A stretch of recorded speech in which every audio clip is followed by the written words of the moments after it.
Good morning students, welcome back. जैसा कि हमने कल पार्ट 1 पढ़ा था, पार्ट 1 में हमने जाना कि डिटरमिनेंट्स क्या होते हैं, डिटरमिनेंट्स के टाइप्स क्या होते हैं, डिटरमिनेंट्स टोटल 7 टाइप्स के होते हैं। जैसा कि आपको पता है हमने पहले पढ़ा था टोटल 7 टाइप्स थे हमारे, article, demonstrative, possessive, distributive, indefinite, number और क्वालिफायर। और हमने कल पढ़ा था आर्टिकल। जैसा कि हमको पता है, हम थोड़ा आर्टिकल पे बात रिवाइज कर लें तो आर्टिकल 2 टाइप्स के होते हैं। There are 2 types of article, indefinite article and definite article. Indefinite article में एन आते हैं और डिफिनिट आर्टिकल में द आता है। ठीक है, जैसा कि हमने चीज़ ये पढ़ी थी। तो मैंने यहाँ पे स्टार्ट किया था इंडेफिनिट आर्टिकल। इंडेफिनिट आर्टिकल में ए एन आता है। तो हमको पता है कि ए एन का इसका होता है सिंगुलर फॉर्म में यूज़ होता है। सेकेंड थिंग, हमने ये भी जाना कि एन आर्टिकल कॉन्सोनेंट, जिसके टोटल कॉन्सोनेंट कितने होते हैं 21, उनके पहले यूज़ किया जाता है। सेकेंड थिंग, एन आर्टिकल का इसका होता है वॉवेल्स में, ए ई आई ओ you.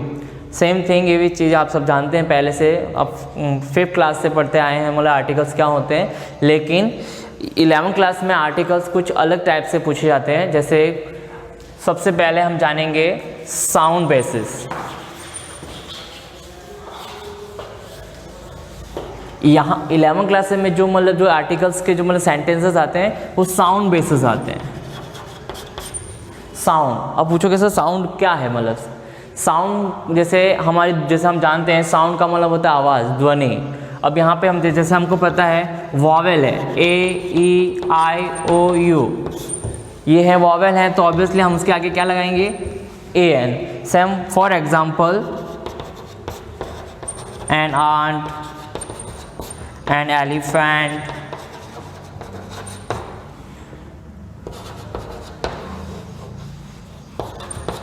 N ice cream, an orange, an umbrella, like this. ठीक है, अब हमको पता है कि सारे जितने भी आगे लेटर दे रखे हैं सारे क्या हैं? वॉवेल्स हैं। तो वॉवेल्स के चलते हमने क्या किया, सबके आगे कौन सा आर्टिकल फिलअप किया? एन फिलअप किया। सेम थिंग, अब क्या होता है इनमें साउंड बेसिस वाली बात करें हम, तो साउंड बेसिस में क्या होता है?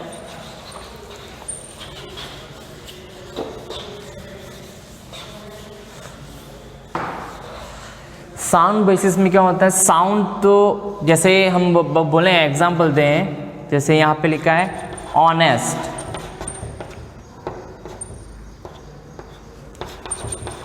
अवर,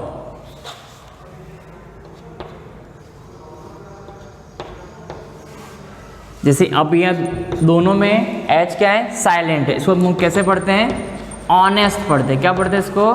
ऑनेस्ट। और इसको पढ़ते हैं ओवर। कहने का मतलब ये है मेरा कि इसमें जो साउंड आ रहा है, मतलब साउंड किसका आ रहा है इसमें? ओ। और इसमें सेकंड वाले वर्ड में क्या आ रहा है? अ। साउंड बेसिस का मतलब ये हुआ कि लेटर आपका कॉन्सोनेंट का होगा, लेकिन वो सेंटेंस उस वर्ड में क्या होगा? आपका जो साउंड आएगा वो कौन सा बेसिस आएगा? वॉवेल साउंड आएगा। कौन सा साउंड आएगा? Vowel sound. जैसे इसको पढ़ने में हम कैसे पढ़ते हैं? ऑनेस्ट पढ़ते हैं, ना कि हॉनेस्ट पढ़ते हैं। इसको पढ़ते हैं अवर, ना कि हवर। तो इसमें जो साउंड आ रहा है वो कौन सा साउंड आ रहा है? वॉवेल साउंड आ रहा है। वॉवेल साउंड के आने के चलते हम इसके आगे एन ऑनेस्ट मैन,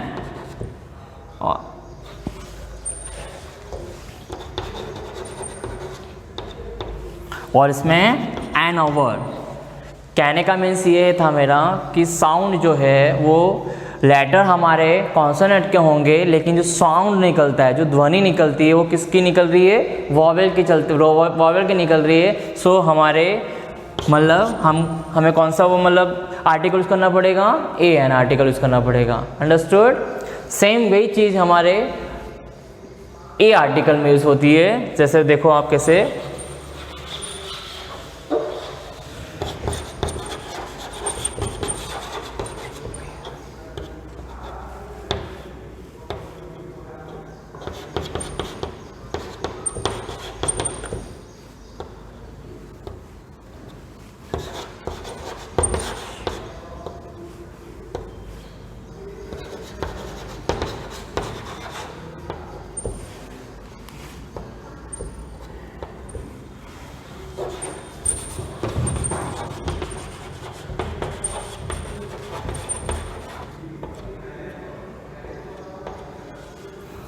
अब तुम्हारे सामने मैंने कुछ वर्ड्स दे रखे हैं, European, MLA, unit, unique, 1 rupee note.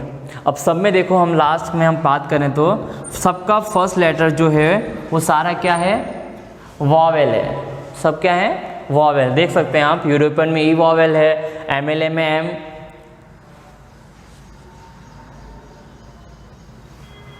Sorry ये वर्ड नहीं होगा,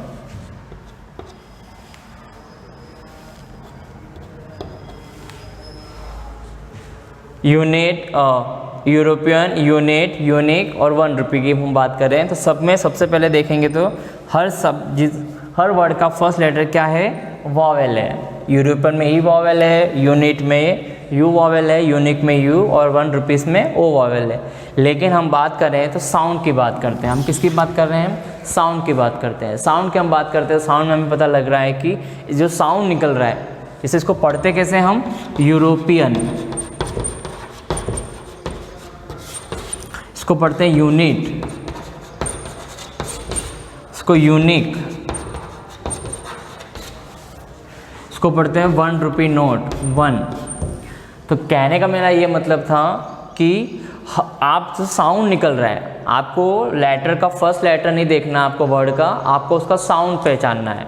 साउंड में यहाँ पे बता रहा है कि इसको पढ़ते हैं हम कैसे हैं, यूरोपियन। यूरोपियन का मतलब होता है इसका फर्स्ट जो लेटर आ रहा है वो य आ रहा है। कौन सा लेटर आ रहा है, य।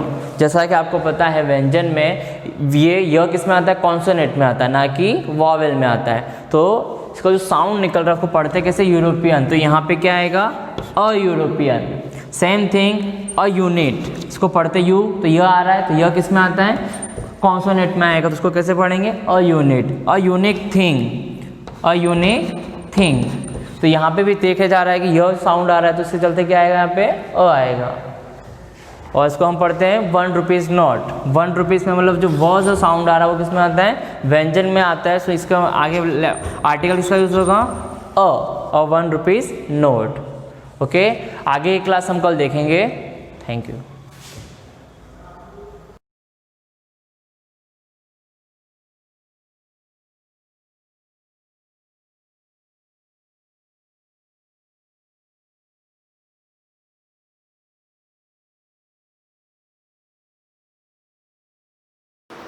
गुड मॉर्निंग बच्चों।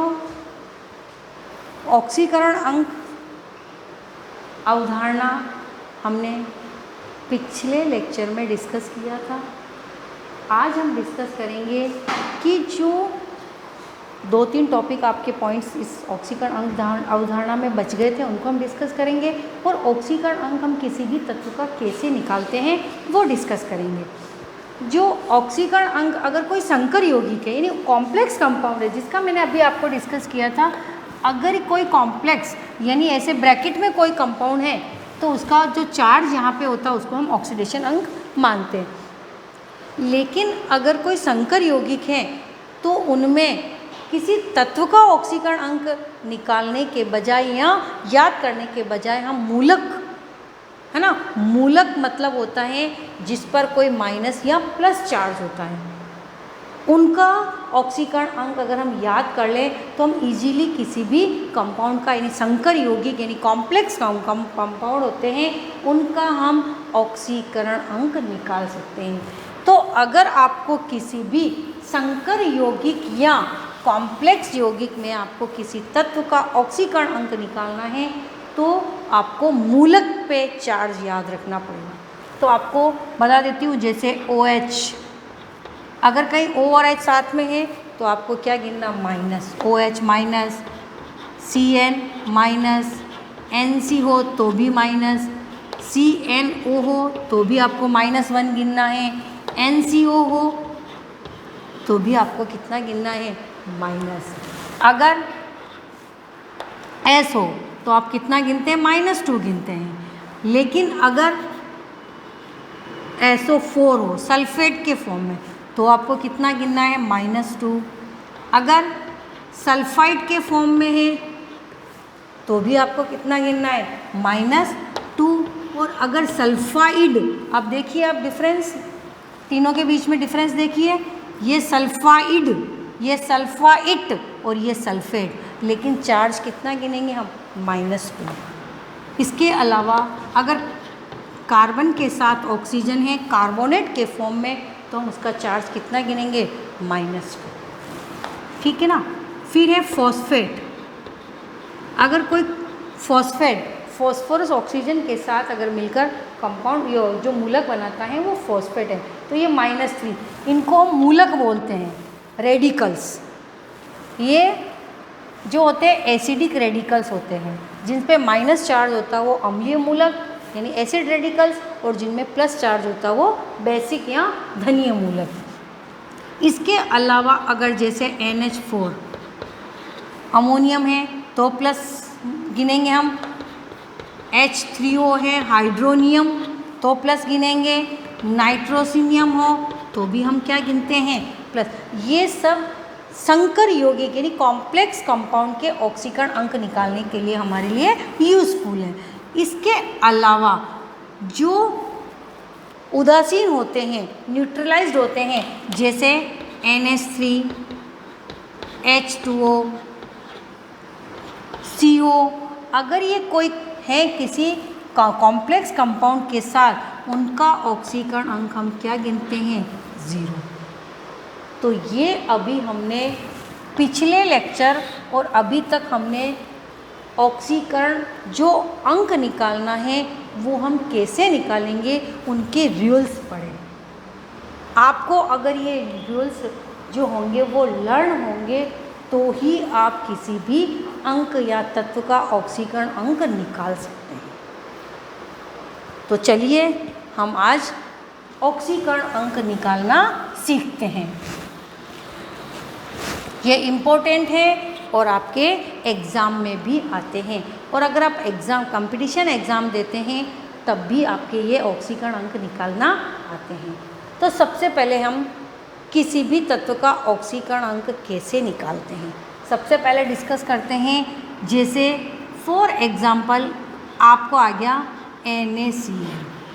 हर किसी भी यौगिक में किसी भी तत्व का ऑक्सीकरण अंक निकाल सकते हैं। अगर एग्ज़ाम में आ गया कि आपको NaCl में से किसका ऑक्सीकरण अंक निकालना है, Na का, जिसका निकालना हो उसको आपको क्या मानना है, X। ठीक है। अब ये हो गया, इसका हमको निकालना, इसलिए मैंने इसको क्या मान लिया, X मान लिया। अब आप ये देखिए Cl किस फॉर्म में, इसके साथ जुड़ा हुआ है, तो इसके साथ जुड़ा हुआ है यानी हैलाइड्स के फॉर्म में, और हैलाइड्स के फॉर्म में है तो हमने क्या बताया था कि जो 70वें वर्ग के तत्व हैं उनका हम हैलोजन का कितना गिनते हैं, -1। तो जो है उसको क्या लिखो, प्लस, और इसको क्या लिख दो, जो उसका चार्ज हो।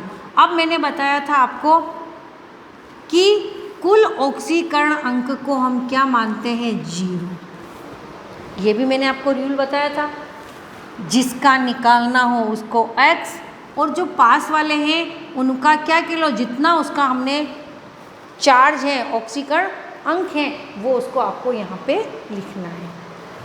अब देखिए X प्लस माइनस क्या हो गया, माइनस इक्वल टू 0।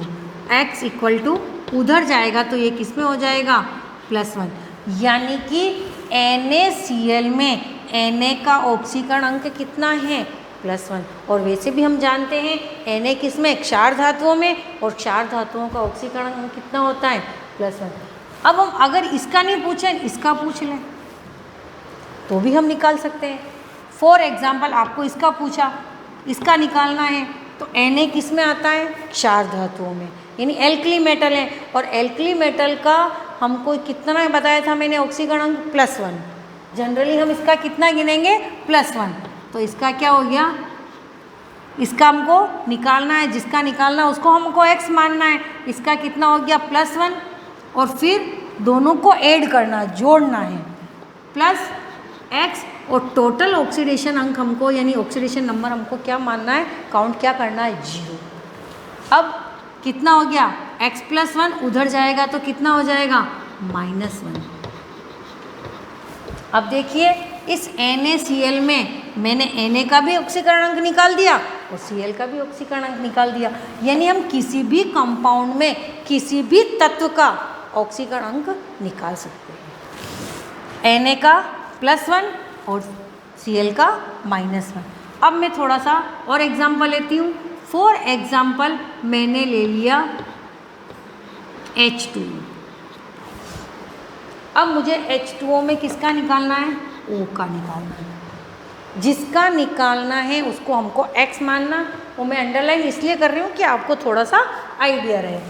अब जिसका निकालना है हाइड्रोजन, अगर 2 मॉलिक्यूल्स है तो हमको 2 बार लिखना है, यानी कि हमने यहाँ पे क्या कर दिया 2। हाइड्रोजन के कितने परमाणु हैं? 2, तो मैंने यहाँ पे क्या कर दिया 2। हाइड्रोजन का ऑक्सीकरण अंक हम कितना मानते हैं? +1 जनरली, तो हम क्या करेंगे इसको +1 से गुणा कर देंगे। फिर इन दोनों के बीच में एडिशन होता है, यानी योग करेंगे x और टोटल हो गया 0। 2 को 1 से मल्टीप्लाई करेंगे तो कितना हो जाएगा 2 + x = 0, और ये +2 उधर चला जाएगा तो x = क्या हो जाएगा -2। यानी H2O में जो ऑक्सीजन का ऑक्सीकरण अंक कितना है? -2। तो हम किसी भी यौगिक में किसी भी तत्व का ऑक्सीकरण अंक हम कैलकुलेट कर सकते हैं। अब हम निकालेंगे, जैसे फॉर एग्जांपल H2S SO2। अब कैसे बदलते हैं? H2SO4। चलो ठीक है, इन सब में हम किसका निकालेंगे? सल्फर का। ठीक, कैसे निकालेंगे देखिए आप। H2S में हम किसका निकाल रहे हैं? सल्फर का। सल्फर का निकालना है। हम उसके पहले क्या तत्व हैं देखो आप। H2S से पहले क्या लिखा हुआ है? हाइड्रोजन। और हाइड्रोजन के कितने हैं? 2। हाइड्रोजन कितने हैं? 2। 2 जितनी संख्या है उसको आपको लिखना है ना। तो ये क्या हो गया 2। अब हाइड्रोजन का हम ऑक्सीकरण अंक कितना गिनते हैं जनरली? +1। तो इसको क्या करेंगे हम? +1 से जितना संख्या है उस तत्व की उसको आगे लिख के उसके ऑक्सीकरण अंक से उसको मल्टीप्लाई करना है। फिर प्लस जिसका निकालना उसको x, और कुल टोटल ऑक्सीकरण अंक हो गया 0। अब इसको आप सॉल्व करेंगे तो +x = 0 और x = कितना हो गया? -2। यानी कि H2S में सल्फर का ऑक्सीकरण अगर पूछे तो कितना आएगा? -2। ये हो गया आपका फर्स्ट सॉल्यूशन। फिर अगर मैं पूछूं SO2 में निकालना है, SO2 में किसका निकालना अपने को? सल्फर का। इसका भी हम ऑक्सीकरण अंक निकाल सकते हैं। कैसे निकालेंगे? जिसका निकालना वही रूल x, दोनों के बीच में क्या लगाएंगे? एडिशन है, बीजीय योग करना है। तो देखो अब x प्लस फिर है ऑक्सीजन के कितने मॉलिक्यूल्स हैं? 2 मॉलिक्यूल्स। और जनरली ऑक्सीजन की मैंने बताया था जो नियम लिखवाए हैं उसमें कितने हैं? -2 बताया। अगर ऑक्सीजन अपने से कम विद्युत ऋणी तत्व के साथ जुड़ा हुआ है और ऑक्साइड के फॉर्म में, तो हम क्या लिखेंगे? -2 गिनेंगे। ठीक है, और कुल टोटल कितना हो गया? 0। x 2 दूनी कितना हो गया? प्लस और माइनस, तो क्या हो जाएगा? प्लस माइनस माइनस, इसको 2 से मल्टीप्लाई करेंगे तो कितना हो जाएगा? 4, और प्लस माइनस कितना हो जाएगा? माइनस। माइनस को उधर ले जाएंगे तो x = कितना हो जाएगा? उधर जाएगा, पक्षांतरण होगा तो कितना हो जाएगा? +4। यानी कि x बराबर क्या हो गया? +4। तो सल्फर का ऑक्सीकरण अंक कितना हो गया? आप देखिए ऑक्सीकरण अंक बदलता है। वहाँ H2S में सल्फर कितना? -2 शो कर रहा है, और यहाँ पे +4। अब आप में अंतर देखो, आप वहाँ पे H2S में माइनस आ रहा है क्योंकि सल्फर से हाइड्रोजन क्या है? कम विद्युत ऋणी है, जबकि यहाँ पर सल्फर किसके साथ है? ऑक्सीजन के साथ, और ऑक्सीजन सल्फर से अधिक विद्युत ऋणी। तो हमेशा ध्यान रखना जो अधिक विद्युत ऋणी तत्व होता है उसका माइनस में। तो यहाँ इसका माइनस गिन रहे हैं अपन, और इसका अपने आप क्या हो गया? प्लस, और कुल चार्ज इक्वल हो जाएगा। देखिए इसका -4 और इसका +4, इसका प्लस चार्ज और इसका माइनस चार्ज, कुल चार्ज हमेशा इक्वल होता है। अगर आप SO2 को देखो तो SO2 पे अभी अपन ने कितना निकाला, प्लस चार्ज, और ऑक्सीजन का कितना हो गया, माइनस चार्ज, है ना, तो SO2। अब H2SO4, अगर हमको H2SO4 का काउंट करना है तो कैसे करेंगे, जिसका निकालना है X। अब यहाँ पे हाइड्रोजन कितने हैं, 2, आपको 2 लिखना है। हाइड्रोजन का जनरली हम कितना गिनते हैं, +1 लिखना है। फिर जिसका निकालना, किसका निकालना है, सल्फर का निकालना है, तो हमने कितना लिखा, X। फिर एडिशन है, बीजी योग करना है, यहाँ पे प्लस, और ऑक्सीजन के कितने परमाणु हैं, 4, तो 4, तो यहाँ पे आपको 4 लिखना है। फिर इसके ऑक्सीकरण अंक कितना होता है ऑक्सीजन का, जनरली हम कितना गिनते हैं, -2, तो इसको हम किससे मल्टीप्लाई करेंगे, -2। टोटल ऑक्सीडेशन अंक हमको, यानी ऑक्सीकरण अंक नंबर जो भी आपको है वो आपको कितना लिखना है, 0, यानी टोटल ऑक्सीडेशन नंबर क्या लिखना है यहाँ पे, इक्वल में 0। 2 को +1 से मल्टीप्लाई करेंगे 2 + x, 4 को -2 से मल्टीप्लाई करेंगे तो कितना हो जाएगा, प्लस माइनस चार्ज कितना हो जाएगा, -8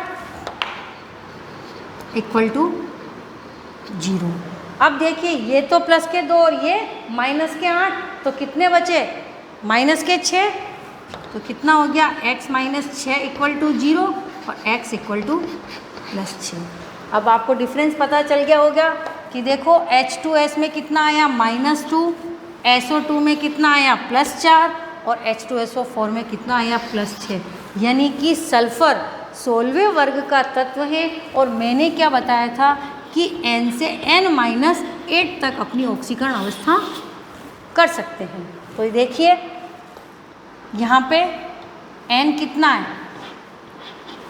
6, +6 से -2 तक कहीं भी दिखा सकते हैं, +6, +5, +4, +3, +2, +1, 0, -1 या -2, यानी कि पूरी ये सीरीज +6 से -2 तक शो कर सकते हैं स्वर्ग 16 के तत्व ऑक्सीजन को छोड़ के।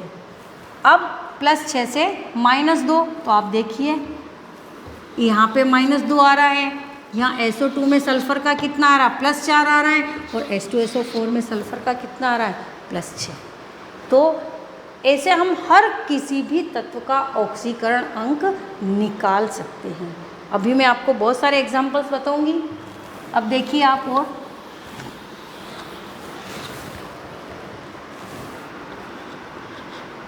Cr2O7, और एक मैं एग्जांपल लेती हूँ K2Cr2O7, और एक एग्जांपल लेती हूँ मैं Cr2O7 -2।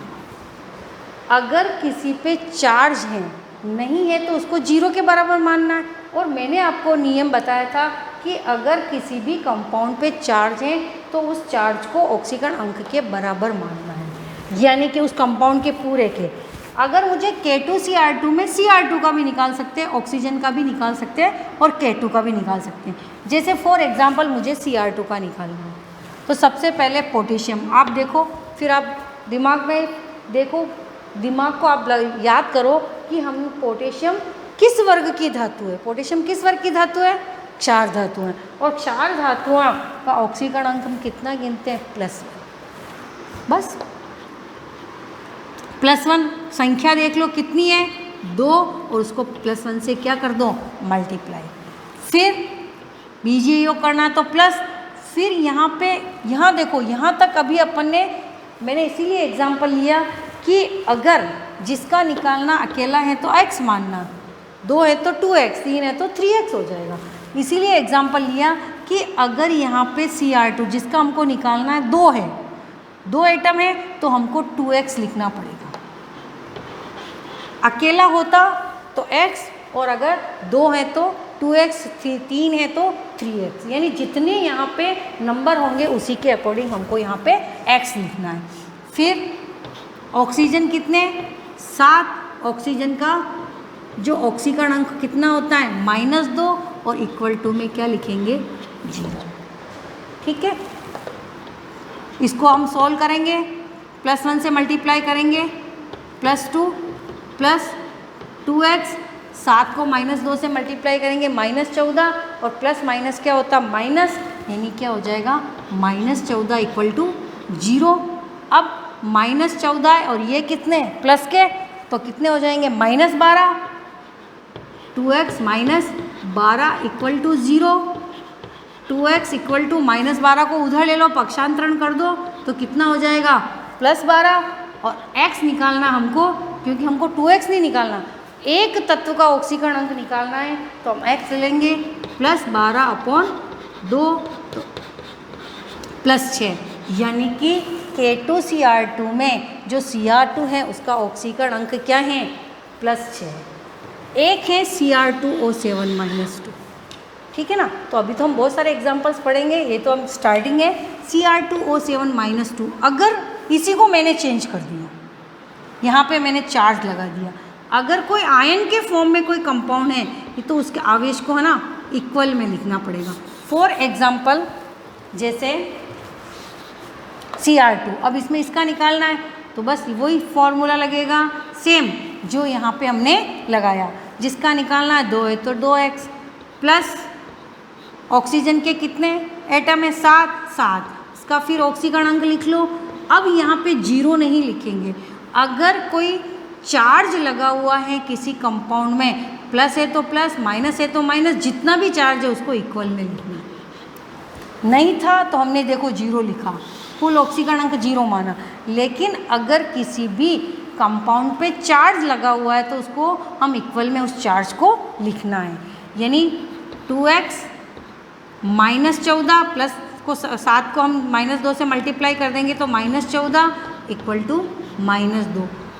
2x, अब ये -14 उधर चले जाएंगे तो कितने हो जाएंगे प्लस के 14। 2x इक्वल टू -2 और +14 कितने हो गए प्लस के 12, और x इक्वल टू क्या हो गया +12 यानी अपॉन 2 इक्वल टू +6। यानी कि Cr2 में भी Cr2 की कितनी ऑक्सीकरण अवस्थाएं +6 सॉरी, और K2Cr2 में भी कितनी है +6। तो आपको ये ध्यान रखना है कि किसी भी कंपाउंड का अगर आपको ऑक्सीकरण अंक निकालना है तो आपको सारे रूल फॉलो करने हैं। थैंक यू बच्चों।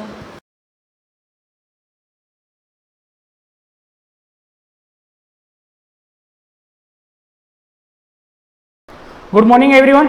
लास्ट क्लास में हमने देखा था टाइम का स्टैंडर्ड मेजरमेंट, और टाइम का जो स्टैंडर्ड मेजरमेंट हमने क्या लिया था सीजियम क्लॉक बनाई थी। और सीजियम क्लॉक हमने कैसे बनाई थी, तो सीजियम का एक एटम लिया था जिसका एटॉमिक वेट कितना है 133 एटॉमिक वेट वाला एटम लिया हमने सीजियम का, और उसके इलेक्ट्रॉन को हमने हिट किया। जैसे हमने इलेक्ट्रॉन को हिट किया उसके अंदर वाइब्रेशन हुए, और इतने वाइब्रेशन में 9192631770 यानी बिलियंस में वैल्यू है। इतने वाइब्रेशन में जितना टाइम लगा उस टाइम को हमने क्या बोल दिया 1 सेकेंड। तो यानी ये वैल्यू यूनिवर्स में कहीं पर भी चले जाओ, उस सीजियम के एटम के अंदर जो नंबर ऑफ वाइब्रेशन है वो कभी चेंज नहीं होने वाले, और उसी वाइब्रेशन के हिसाब से हमने क्या बनाया 1 सेकेंड कि इतने वाइब्रेशन होंगे, और इतने वाइब्रेशन को हम क्या बोलेंगे, इतने वाइब्रेशन में जो समय लगेगा उस समय को हम क्या बोलेंगे 1 सेकेंड बोलेंगे। ठीक है, तो पूरे यूनिवर्स में इसकी वैल्यू कभी चेंज नहीं होने वाली है। इस प्लेटिनम इरिडियम की भी वैल्यू कभी चेंज नहीं होने वाली है। और लाइट को 1 मीटर ट्रैवल करने में जितना टाइम लगेगा, कितना टाइम लगेगा 1/3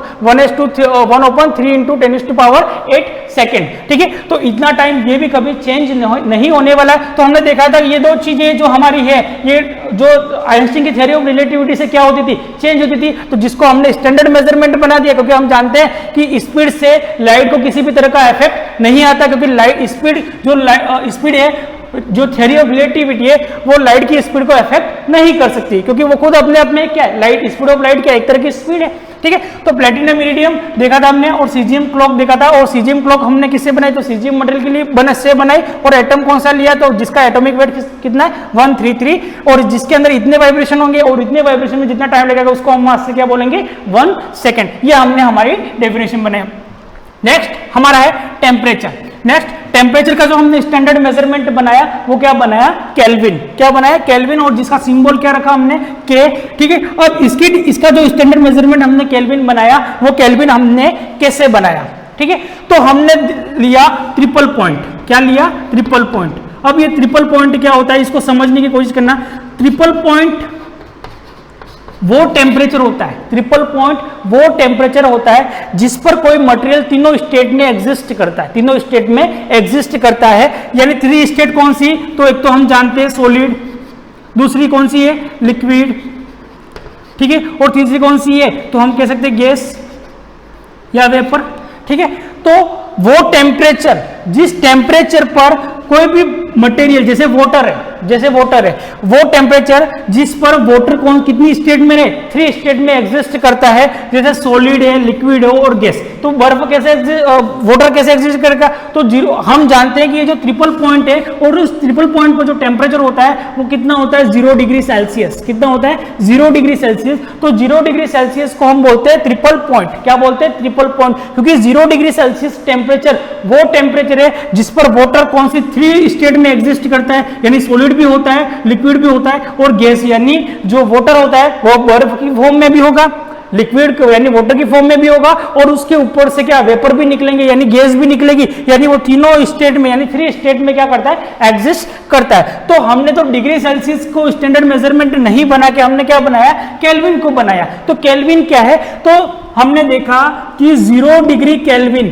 क्या 0 डिग्री केल्विन से 0 डिग्री सेल्सियस, 0 डिग्री केल्विन से 0 डिग्री सेल्सियस, इन दोनों के बीच में जो स्टेप होती है वो कितनी स्टेप होती है, तो 273.16 कितना होता है 273.16 केल्विन, यानी 0 केल्विन से 0 डिग्री सेल्सियस के लिए जाने के लिए बीच में कितनी स्टेप होती है, तो 273.16, यानी क्या होता है कि 0 डिग्री सेल्सियस किसके बराबर होता है, तो 0 डिग्री सेल्सियस बराबर होता है 273.16 केल्विन के, किसके बराबर होता है 0 डिग्री सेल्सियस 273.16 केल्विन के बराबर होता है। तो अब ये यहां से यहां का जो टेम्परेचर है कुल कितनी स्टेप है, तो 273 यानी 0 डिग्री केल्विन से 0 डिग्री सेल्सियस, और इस 0 डिग्री सेल्सियस को हमने क्या बोला ट्रिपल पॉइंट, यानी ट्रिपल पॉइंट हम किसको बोल सकते हैं, क्योंकि 0 डिग्री सेल्सियस किसके बराबर होता है, तो 273.16 केल्विन के बराबर होता है। तो हम कह सकते हैं कि इन दोनों के बीच में टोटल स्टेप कितनी होगी, टोटल सीढ़ियां कितनी होगी, तो टोटल सीढ़ियां कितनी है 273.16 स्टेप है। तो हम जानेंगे कि ये जो बीच में ये जो गैप है, ये जो गैप है, इस गैप को हमने क्या किससे डिवाइड किया, तो हमने डिवाइड किया 273.16 से डिवाइड किया, तो हमको क्या मिल जाएगा 1 केल्विन, क्या मिलेगा 1 केल्विन। तो इस यूनिवर्स में हम कह सकते हैं या हमारे अर्थ पे जो सबसे लोवेस्ट टेम्परेचर है वो कितना होता है, तो सबसे लोवेस्ट टेम्परेचर कितना होता है 0 डिग्री केल्विन, सबसे लोवेस्ट टेम्परेचर है, ठीक है। और 0 डिग्री सेल्सियस पर वाटर तीनों स्टेट में एग्जिस्ट करता है, सॉलिड भी होता है, लिक्विड भी होता है और गैस भी होता है। तो हमने हमारा जो स्टैंडर्ड मेजरमेंट केल्विन लिया, उसकी जो डेफिनेशन बनाई वो क्या बनाई, तो 1 केल्विन किसके बराबर होगा, तो 1/273.16 ऑफ ट्रिपल पॉइंट, यानी ट्रिपल पॉइंट कौन सा, तो ट्रिपल पॉइंट 0 डिग्री सेल्सियस, तो 0 डिग्री सेल्सियस का कितना हिस्सा, तो 0 डिग्री सेल्सियस का कौन सा हिस्सा 1/273.16, यानी हमने जो डेफिनेशन बनाई हमारी वो क्या बनाई कि 1 kelvin is equal to 1/273.16 of triple point,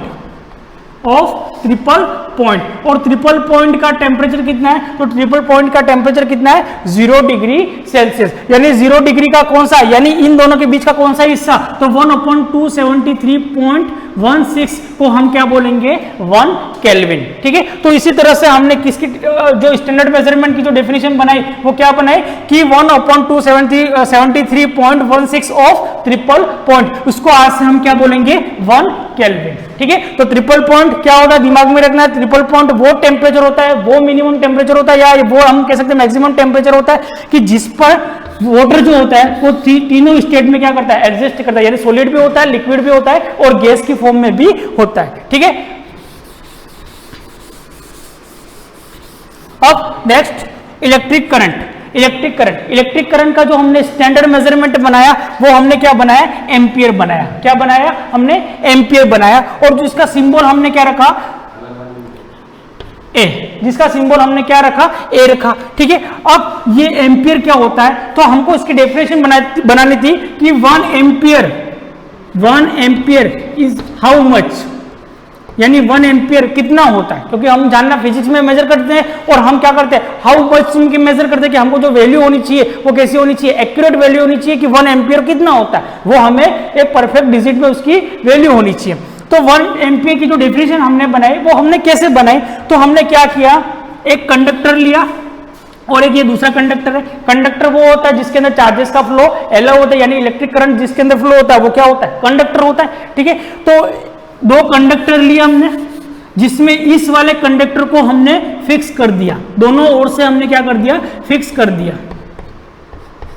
ठीक है, और इस कंडक्टर के नीचे हमने क्या लगा दिया, स्लाइडर लगा दिया। क्या लगा दिया हमने, स्लाइडर लगा दिया। स्लाइडर का मतलब ये होता है कि ये कंडक्टर ऐसे आगे जा सकता है और ये पीछे जा सकता है, ऐसे मूव कर सकता है। ये इसकी मीन पोजीशन है, जिसको हमने माना कि इन दोनों के बीच में कुछ डिस्टेंस है, डी डिस्टेंस है, और ये डिस्टेंस को हमने क्या बोला, इसकी ये क्या है, मीन पोजीशन। मीन पोजीशन से इधर स्लाइड करेगा और मीन पोजीशन से इधर स्लाइड करेगा, तो हमको इसको मीन पोजीशन पर बनाए रखना है। कहां पर बनाए रखना है, मीन पोजीशन पर बनाए रखना है। तो 1 एम्पियर की डेफिनेशन हमने क्या बनाई, तो हमने क्या किया, इस कंडक्टर को बैटरी से कनेक्ट कर दिया। किससे कनेक्ट कर दिया, बैटरी से कनेक्ट कर दिया, और इस वाले कंडक्टर को भी हमने बैटरी से कनेक्ट कर दिया। ठीक है, बैटरी से हमने कनेक्ट कर दिया।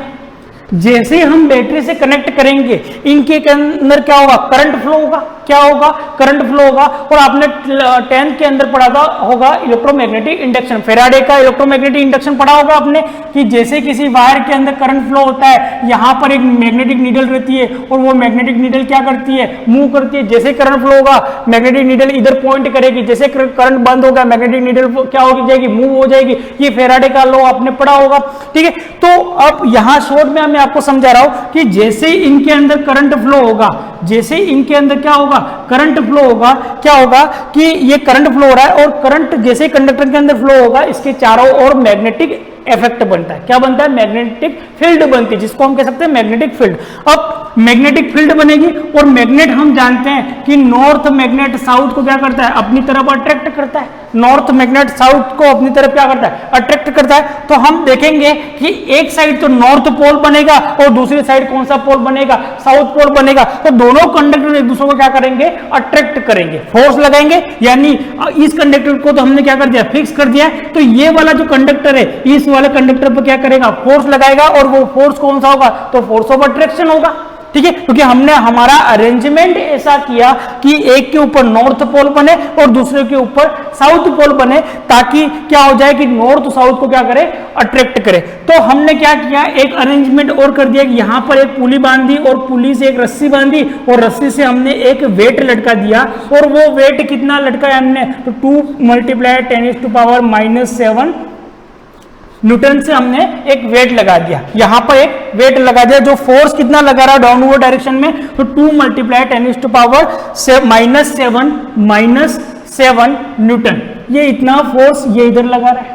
अब जैसे हमने यहां से क्या किया, जो करंट है उसको हम क्या करेंगे, रेगुलेट करेंगे, यानी करंट को कम ज्यादा करने के लिए हमने यहां पर एक डिवाइस लगा दिया, यहां पर हमने की लगा दी। ठीक है, जैसे हमने कुंजी को ऑन किया, जैसे हमने स्विच को ऑन किया, करंट फ्लो हुआ। जैसे ही करंट फ्लो हुआ, हमने देखा कि ये जो स्लाइडर से कहां पर हो गया था, इधर वेट लटकाया है, तो वेट के कारण ये वाला कंडक्टर स्लाइड होके इस डायरेक्शन में आ गया था, इस डायरेक्शन में आ गया था। जैसे ही हमने यहां पर स्विच ऑन किया, दोनों के अंदर करंट फ्लो हुआ, दोनों के चारों ओर क्या बनी, मैग्नेटिक फील्ड, और उस मैग्नेटिक फील्ड के कारण दोनों के बीच में कौन सा आ गया, फोर्स ऑफ अट्रैक्शन आ गया। अब फोर्स ऑफ अट्रैक्शन के कारण हमने देखा कि ये वाला जो कंडक्टर है स्लाइड होकर इधर चला गया, यानी ये वेट कहां पर आ गया, ऊपर की तरफ आ गया। यानी ये कंडक्टर स्लाइड होकर अपनी मीन पोजीशन से कहां पर आ गया, इस डायरेक्शन में, यहां तक आ गया। ठीक है, तो हमने क्या किया, करंट को कम किया। हमने क्या किया, करंट को कम किया। तो जैसे हमने करंट को कम किया, ये जो कंडक्टर जो यहां पर आ गया था वो स्लाइड होकर वापस इधर चला गया। जैसे वापस इधर चला गया, क्योंकि वापस इधर क्यों गया, क्योंकि यहां पर वेट लटकाया हुआ है और ये वेट इसको खींच रहा है इस डायरेक्शन में। ठीक है, तो ये वापस स्लाइड होकर इधर आ गया। तो हमने देखा कि करंट बहुत कम हो गया, क्योंकि हम तब करंट का मेजरमेंट नहीं जानते थे, एम्पियर क्या होता है हमको नहीं पता था। ठीक है, तो क्या हो गया, ये स्लाइड होकर यहां पर आ गया। फिर हमने क्या किया, चलो करंट कम पड़ गया, हमने थोड़ा करंट और बढ़ा दिया यहाँ से। जैसे हमने यहाँ से करंट बनाया और हमने देखा कि ये वाला जो कंडक्टर है वो स्लाइड होके अपनी मीन पोजीशन पर आ गया। कहां पर आ गया? मीन पोजीशन पर आ गया। मतलब ये कि जैसे हमने करंट की वैल्यू यहां पर कुछ इंक्रीज की तो ये जो कंडक्टर है वो स्लाइड होके यहां पर आ गया, यानी अब ये यहां से न तो इधर जा रहा है न इस वेट के कारण वो इधर जा रहा है, यानी इन दोनों के बीच में जो मैग्नेटिक इफेक्ट बना, उस मैग्नेटिक इफेक्ट ने इन दोनों के बीच में जो फोर्स ऑफ अट्रैक्शन की वैल्यू बनाई, वो फोर्स ऑफ अट्रैक्शन की वैल्यू इतनी बनाई कि इस वाले फोर्स को उसने क्या कर दिया? बैलेंस कर दिया। क्या कर दिया? बैलेंस कर दिया। तो अगर ये कोई बीच में टुकड़ा है, अगर इस टुकड़े को कोई इधर से खींच रहा है और कोई इधर से खींच रहा है, अगर ये टुकड़ा ये चाहे कि ये बीच में ही रहे, ना ये इधर जाए ना ये इधर जाए, तो दोनों ओर से फोर्स कैसा होना चाहिए? बराबर होना चाहिए। तो जैसे हम करंट को कम ज्यादा करते रहे और एक पर्टिकुलर करंट की वैल्यू पर, एक पर्टिकुलर करंट की वैल्यू पर हमने देखा कि ये स्लाइडर न तो इधर जा रहा है न इधर जा रहा है, यानी इस वाले वेट को इन दोनों के बीच में जो फोर्स ऑफ अट्रैक्शन बना मैग्नेटिक फील्ड के कारण, उसने क्या कर दिया? इस वाले फोर्स को बैलेंस्ड कर दिया, यानी इस वाले फोर्स को बैलेंस्ड कर दिया। तो जिस करंट पर ये फोर्स क्या हो गया? बैलेंस्ड हो गया, उस करंट को हम बोलेंगे 1 एम्पियर। तो 1 एम्पियर इज दैट करंट, ठीक है, इन विच, ठीक है, हम कह सकते हैं कि 1 एम्पियर वो करंट है जिस करंट पर ये जो फोर्स है दोनों कंडक्टर के बीच में, वो फोर्स कितना होगा? तो 2 × 10⁻⁻⁷ न्यूटन। तो हमने आज से फिक्स कर दिया कि 1 एम्पियर करंट वो करंट है जिस करंट पर दोनों कंडक्टर के बीच में जो फोर्स ऑफ अट्रैक्शन होगा वो कितना होगा? 2 × 10⁻⁷ न्यूटन। क्योंकि हमने देखा कि स्लाइडर ना इधर जा रहा है ना इधर जा रहा है, इसका मतलब बैलेंस होगा, क्योंकि इधर वेट जो लटका हुआ वो कितना है? 2 × 10⁻⁷ है, और इधर जैसे हमने करंट को बढ़ाया इनके बीच में एक फोर्स डेवलप हुआ और उस फोर्स ने इस वाले फोर्स को क्या कर दिया? बैलेंस्ड कर दिया। इसका मतलब इन दोनों के बीच में जो फोर्स बना, जो फोर्स ऑफ अट्रैक्शन हुआ, वो कितना हुआ? 2 × 10⁻⁷, यानी इसके बराबर हुआ, तभी तो इसको क्या किया? बैलेंस्ड किया। तो हम कहेंगे कि 1 एम्पियर करंट वो करंट होगा जो इन दोनों के बीच में, दो कंडक्टर के बीच में कितना फोर्स डेवलप करे?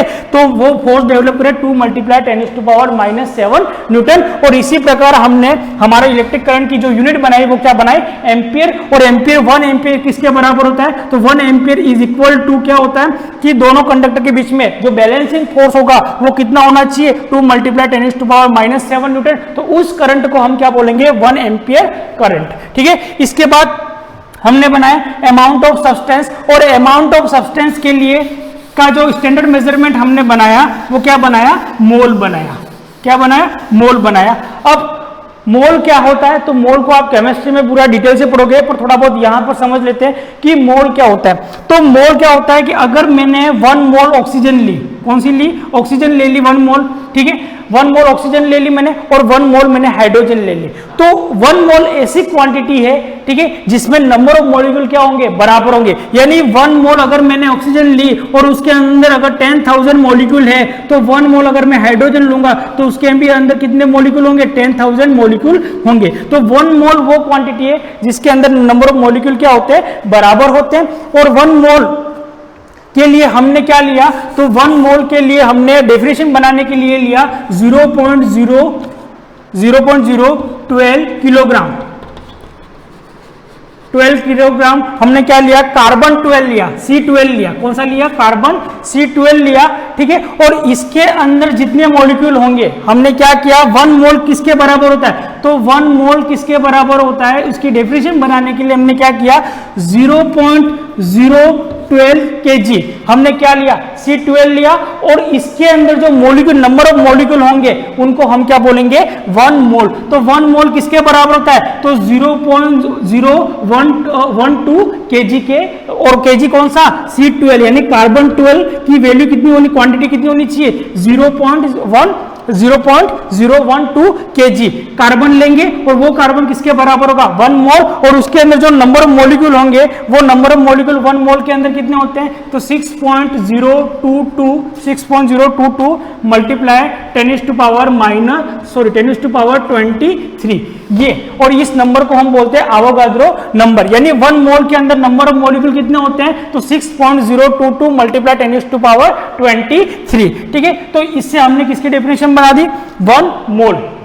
ठीक है, इसके बाद हमने लिया लुमिनस इंटेंसिटी, और लुमिनस इंटेंसिटी का जो यूनिट स्टैंडर्ड मेजरमेंट हमने बनाया वो क्या है, कैंडेला, और जिसको हमने डिनोट किया CD से। किससे डिनोट किया हमने, CD से, कैंडेला।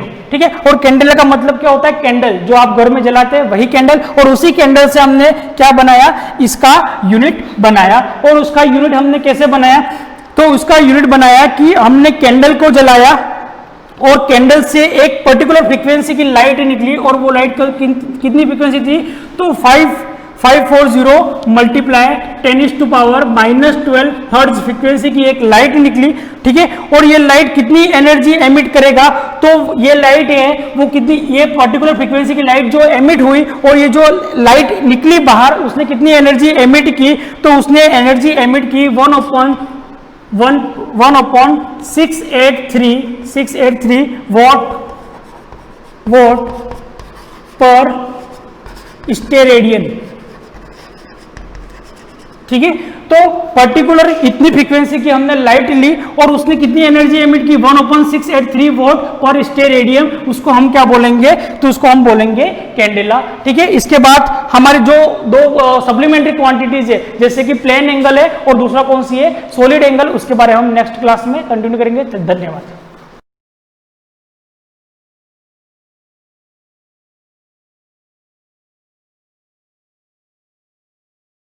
एवरीवन, जैसा हमने स्टार्ट किया था सेल वॉल के बारे में, और टाइम थोड़ा कम होता है तो मैं कंप्लीटली इसको डिस्कस नहीं कर पाया, लेकिन हम नेक्स्ट डे मतलब जैसे कंप्लीट करते हैं उसको, तो प्रीवियस वीडियो आपने देखा ही होगा, और प्रीवियस वीडियो देखा होगा तो आपको पता भी होगा, लेकिन मैं एक बार आपको उसके बारे में रिकॉल कर देता हूँ। हमने पढ़ा क्या था, हमने मिडिल लेमेला के बारे में देखा था। मिडिल लेमेला होती क्या है, तो वो आपने वीडियो देखा होगा तो आपको पता होगा, लेकिन मैं नेमिंग बता देता हूँ। मिडिल लेमेला क्या करती है, दो एडजेसेंट सेल वॉल को जोड़ने का काम करती है। यहाँ पे आपकी क्या है, ये सेल ए है, यहाँ पे सेल आपकी बी है। उन दोनों की जो सेल वॉल है, यानी प्राइमरी से लेकर टर्शरी तक 3 होती है।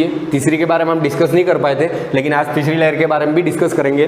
ठीक है, तो आपकी जो सेल ए है और सेल बी है, उनकी जो लेयर होती है, मतलब जो प्राइमरी से लेकर टर्शरी सेल वॉल होती है, तो जो आपकी प्राइमरी वॉल होती है दोनों सेल की, उन दोनों को आपस में जोड़े रखने का जो काम करती है, मतलब एक्ट एज ए ग्लू, जो गोंद की तरह काम करती है और दो सेल वॉल को आपस में चिपका के रखती है। जैसे मैं आपको बता देता हूँ, यहाँ पे कंफ्यूज नहीं होना, क्योंकि कंप्लीट राउंड नहीं बनाया अपने, तो आपको समझ में आता नहीं है कि सेल है कि नहीं। तो मैं बता देता हूँ, ये आउटर प्राइमरी सेल वॉल है, ठीक है, और ये आपकी दूसरी सेल है कोई, ये समझ लीजिए ये आपकी दूसरी सेल है।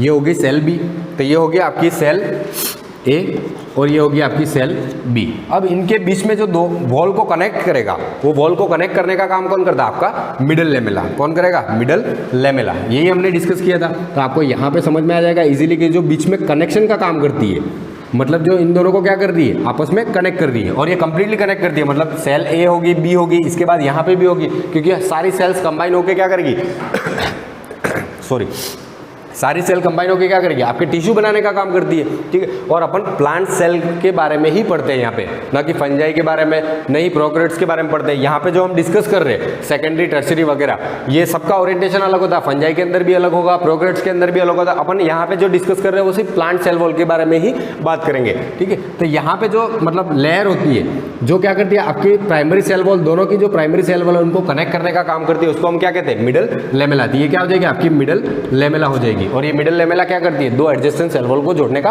काम करती है। इजी है बिल्कुल, और ये ग्लू लाइक एक्ट करती है। तो इसके बारे में भी हम देखेंगे कि ये काम कैसे करती है, किससे बनी होती है, उनके बारे में भी हम डिस्कस करेंगे।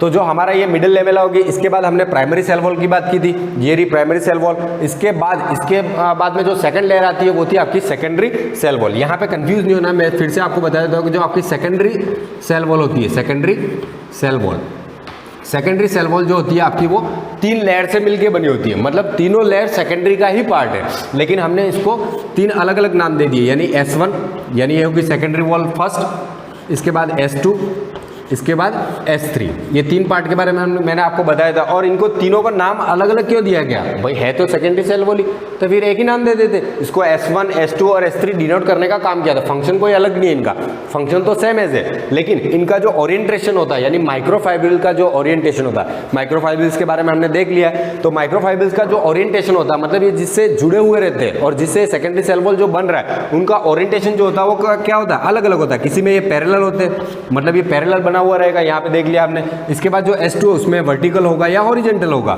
जो ओरिएंटेशन होगा। इसके बाद जो S3 है उसमें वर्टिकल, पैरेलल और दोनों मिक्स होगा। मतलब इनका जो स्ट्रक्चर है वो थोड़ा सा डिफरेंट होता है माइक्रोफाइब्रिल्स का इसके अंदर। तो ये S1, S2 और S3 डिनोट करते हैं, उसका रीजन यही हो जाता है। तो ये हो जाती है आपकी सेकेंडरी सेल वॉल। इसके बाद हर प्लांट के अंदर जो सेल वॉल होती है उसके अंदर टर्शरी सेल वॉल प्रेजेंट हो ऐसा जरूरी नहीं है, लेकिन हम यहाँ पे डिस्कस करेंगे कि टर्शरी वॉल भी इसके अंदर प्रेजेंट होती है। यानी लास्ट में जो लेयर होगी इसके बाद वो हो जाएगी आपकी टर्शरी सेल वॉल। यहाँ पे क्या हो जाएगी? Tertiary cell wall. अब ये जो टर्शरी सेल वॉल होती है वो क्या काम करती है? ये एक्स्ट्रा मैकेनिकल सपोर्ट प्रोवाइड करने का काम करती है, क्योंकि कुछ प्लांट ऐसे होते हैं जो हार्श कंडीशन जो होती है, यानी जो एडवर्स कंडीशन होती है उसके अंदर भी ग्रो कर लेते हैं। जैसे हम बात करें डेजर्ट प्लांट की, तो वहाँ पे कंडीशन क्या होती है? बहुत ज़्यादा ही टेम्परेचर होता है वगैरह, ठीक है, और बहुत ज़्यादा ही वाटरी एरिया हो, जैसे रेन फॉरेस्ट वगैरह हो जाते हैं, और पानी के एरिया में रहने वाले वगैरह जो प्लांट होते हैं, हम देखते हैं कि वहाँ पे क्या होती है? हार्श कंडीशन होती है। इसके बाद भी नॉर्मल कंडीशन नहीं होती है, इसके बाद भी प्लांट वहाँ पे इजीली ग्रो करता है, फ्रूट भी देगा आपके। इसके बाद जो उसके प्रोडक्ट है, फोटोसिंथेसिस करना, सारी प्रोसेस उसके कर लेता है। तो वो सेल के अंदर ऐसा कोई कवरिंग होना चाहिए जो उसको क्या करेगा? एक्स्ट्रा मैकेनिकल सपोर्ट प्रोवाइड करे, जिसकी वजह से वो उस कंडीशन के अंदर भी बचा रहे। तो वो जो लेयर होती है वो होती है आपकी टर्शरी सेल वॉल। क्या होती है? Tertiary cell wall. और ये टर्शरी सेल वॉल जो होती है वो क्या करती है? एक्स्ट्रा मैकेनिकल सपोर्ट प्रोवाइड करने का काम करती है। और वो किसके अंदर प्रेजेंट होती है?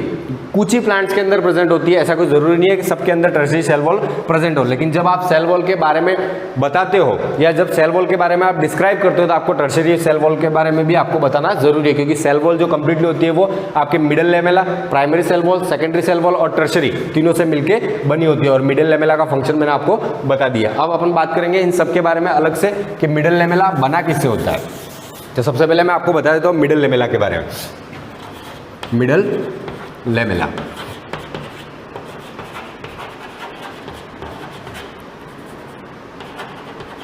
मिडल लेमेला, जो मिडल लेमेला होता है वो क्या करता है? आपके act as a glue like material या बाइंडिंग मटेरियल, यानी act as a glue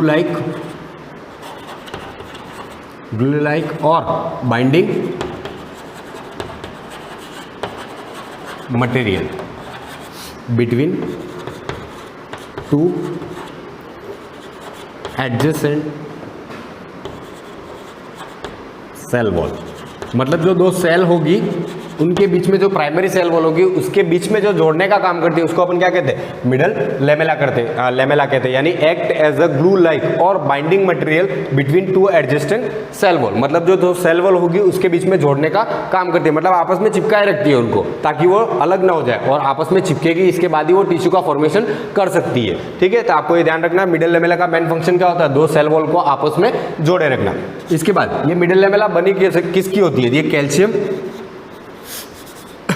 it is made up of calcium and magnesium pectate।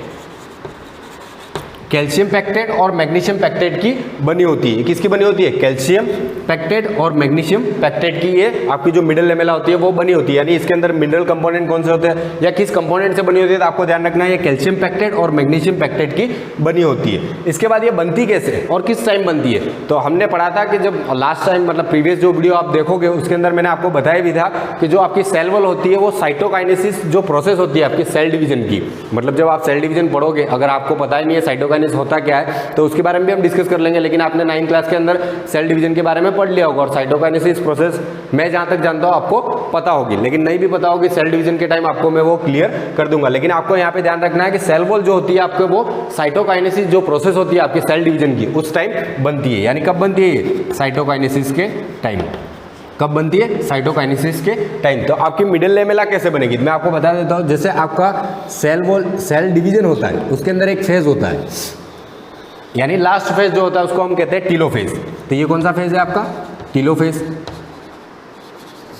जो टीलोफेज है आपका इस टेलोफेज के अंदर दो न्यूक्लियस अलग हो जाते हैं, मतलब आपके दो सेल वॉल बन जाएंगे और ये दोनों क्या हो गए आपके न्यूक्लियस हो गए। तो जब ये दोनों डिफरेंशिएट होते हैं, मतलब यहाँ पे जब दो डॉटर सेल बन चुकी है, इसके बाद ये दोनों डिफरेंशिएट होंगे, तो यहाँ पे एक बीच में क्या बनती है, एक प्लेट बनती है। प्लांट की बात कर रहे हैं हम, और उसको क्या कहते हैं, सेल प्लेट, या इसको सेल प्लेट कहा जाता है। ये प्लांट के अंदर बनती है। अब जो ये सेल प्लेट बन रही है, वो सेल प्लेट किससे बनी होती है, आपके फ्रेगमोप्लास्ट से। हमने इसके बारे में भी देखा था, फ्रेगमोप्लास्ट क्या होता है, प्रीवियस वीडियो में आप देखोगे तो आपको पता चल जाएगा। फ्रेगमोप्लास्ट का मैंने वहाँ पे भी जिक्र किया था। तो जो आपके सेल प्लेट होती है, ये सेल प्लेट इक्वेटोरियल प्लेट पे बनती है, यानी सेंटर में वहाँ पे। और ये जो फ्रेगमोप्लास्ट होते हैं, ये फ्रेगमोप्लास्ट क्या होता है, तो जो सेल प्लेट बन रही है वो बनाने का काम ही आपके फ्रेगमोप्लास्ट करते हैं। और ये फ्रेगमोप्लास्ट बने किससे होते हैं, तो they are pieces of endoplasmic reticulum and Golgi body. They are pieces, मतलब उसके टुकड़े होते हैं। They are pieces of endoplasmic, ER जिसको कहते हैं, endoplasmic reticulum and Golgi body. इसके बारे में आपको हल्का फुल्का पता भी होगा ये होते क्या, तो ये सेल ऑर्गेनल है और ये भी सेल डिवीजन के टाइम बनते ही है। तो इनके जो बचे कुछ टुकड़े होते हैं, उसी से क्या बनती है, आपकी सेल प्लेट बनती है। यानी आपका जो सेल प्लेट है वो फ्रेगमोप्लास्ट से बनी होती है सॉरी। तो फ्रेगमोप्लास्ट जो होते हैं वो क्या होते हैं, pieces of endoplasmic reticulum and Golgi body. और ये जो पीसेज होते हैं वही क्या बनाते हैं, आपके मिडल लेमेला। तो ये जो आपके फ्रेगमोप्लास्ट है वही क्या बना रहे हैं, आपका मिडल लेमेला बना रहे हैं। क्या बना रहे हैं, मिडल लेमेला। तो आपकी मिडल लेमेला कुछ ऐसे बनी हुई रहती है। आपको ये पता होना चाहिए किससे बनती है, फ्रेगमोप्लास्ट से डेराइव्ड होती है। और ये सेल प्लेट बनेगी यहाँ पे। इसके बाद इसका जो साइटोप्लाज्म है, मतलब दो डॉटर सेल जो है उनका खुद का अपना एक पर्सनल साइटोप्लाज्म होगा।